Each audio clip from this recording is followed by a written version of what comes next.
Assalamualaikum warahmatullahi wabarakatuh.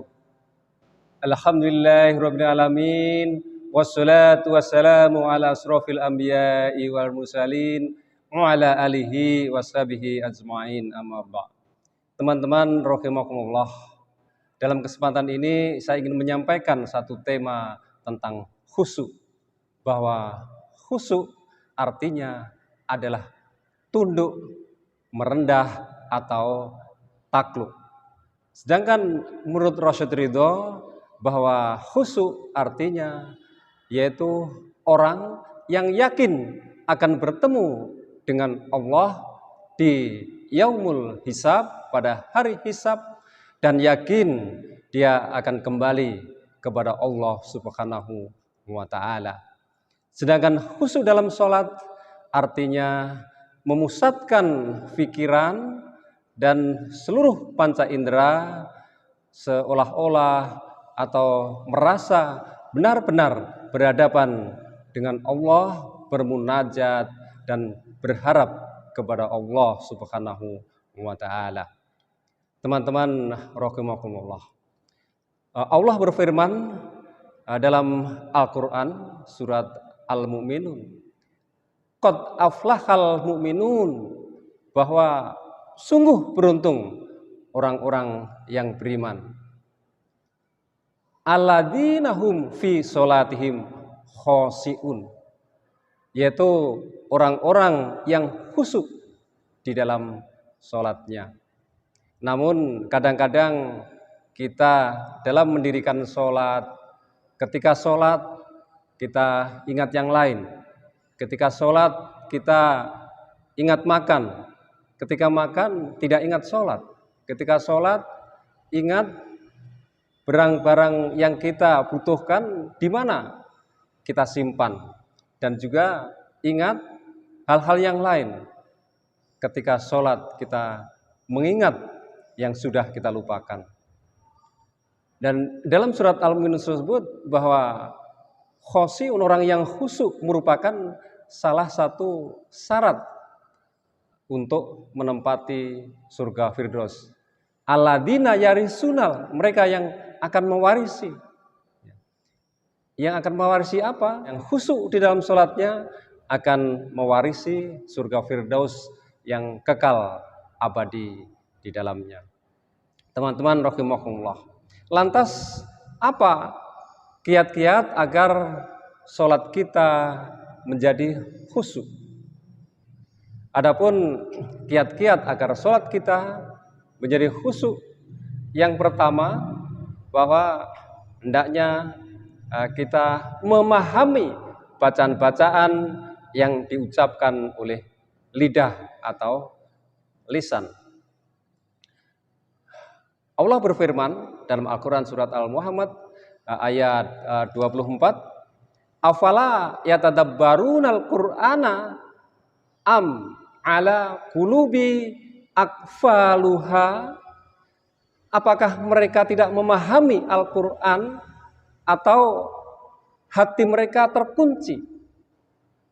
Ketika kita melafadzkan Bismillahirrahmanirrahim, sudah selayaknya lah dalam hati kita memahami bahwa lafadz basmalah tersebut maknanya adalah dengan menyebut asma Allah yang maha murah, pemurah lagi maha penyayang.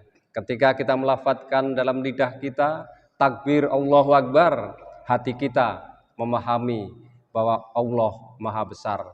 Dan juga lafadz doa-doa yang lain di dalam rangkaian sholat.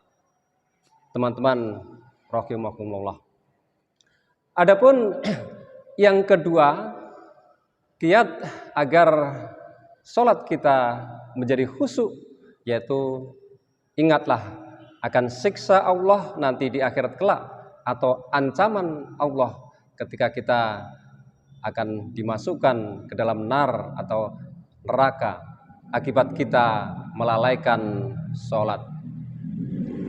Dalam satu riwayat diceritakan bahwa banyak orang yang masuk neraka Sakor, kemudian penghuni surga bertanya, kepada penghuni neraka Sakor. Ma salakakum fi Sakor?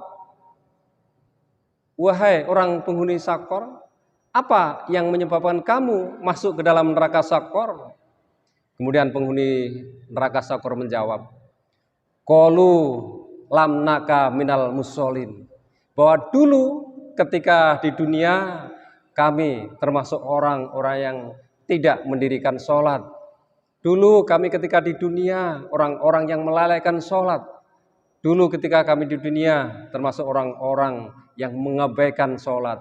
Menganggap sholat itu merupakan satu seremonial yang tidak penting. Menganggap sholat itu merupakan satu gerakan-gerakan seperti gerakan olahraga yang tidak ada artinya. Ya, sehingga kami masuk ke dalam neraka Sakor.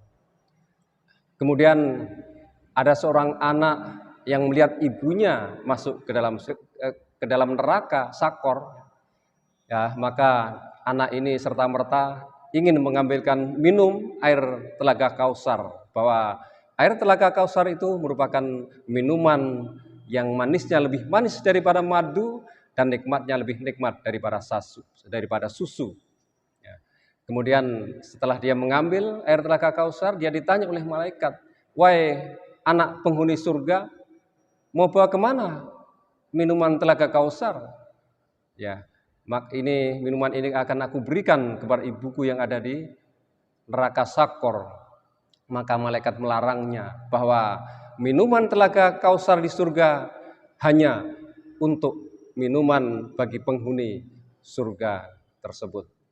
Dan makanan dan minuman penghuni neraka adalah darah, nanah, dan juga minumannya adalah seperti besi yang mendidih, yang nyaris menghanguskan muka. Teman-teman rahimakumullah.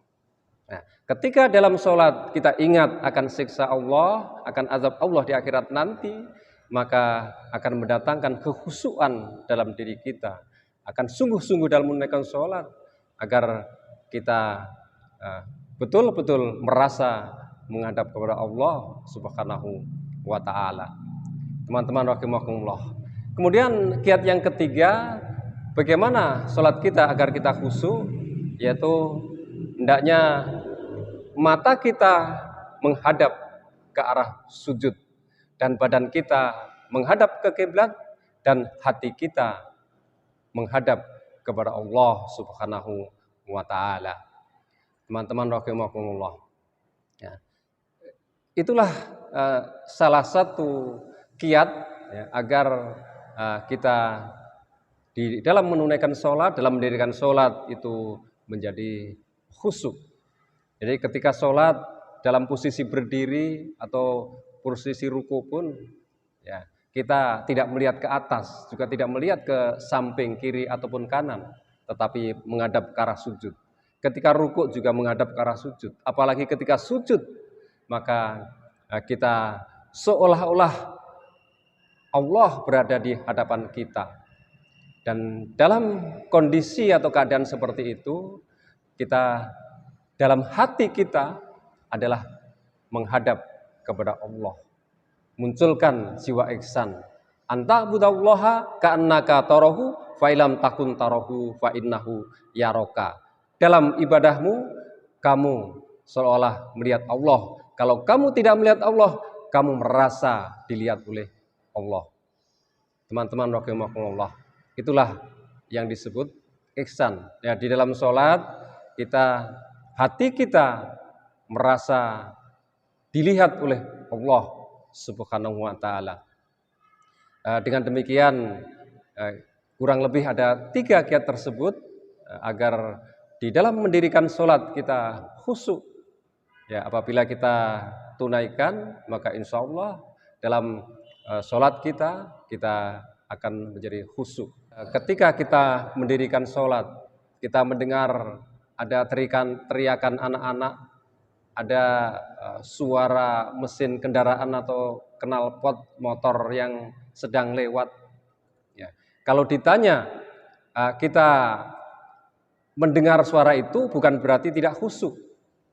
Ya, tetapi Kalau ada yang bertanya, pura-pura tidak mendengar, padahal mendengar. Ya, karena takut dikatakan kita tuli atau budak. Ya, teman-teman rahimakumullah. Nah, oleh karena itu, ya marilah kita menunaikan sholat ya fardu 5 waktu dan juga sholat sunnah yang sudah diajarkan oleh Rasulullah SAW ini dengan khusyuk. Sehingga dengan khusyuk maka insya Allah seperti yang dinyatakan oleh Allah dalam surat Al-Mu'minun, ya maka orang-orang yang sholatnya khusyuk alladzina yarisunal firdaus hum fiha kholidun, maka akan mewarisi surga firdaus yang kekal abadi di dalamnya. Teman-teman rahimakumullah, ya demikian yang saya sampaikan. Mudah-mudahan bermanfaat dan mudah-mudahan kita semua termasuk golongan umat yang mampu menunaikan sholat dan merupakan satu kewajiban kita dengan khusyuk sekhusyuk-khusyuknya. Ya demikian, kurang lebihnya mohon maaf, yang sebesar-besarnya. Billahi taufiq wal hidayah. Wassalamualaikum warahmatullahi wabarakatuh.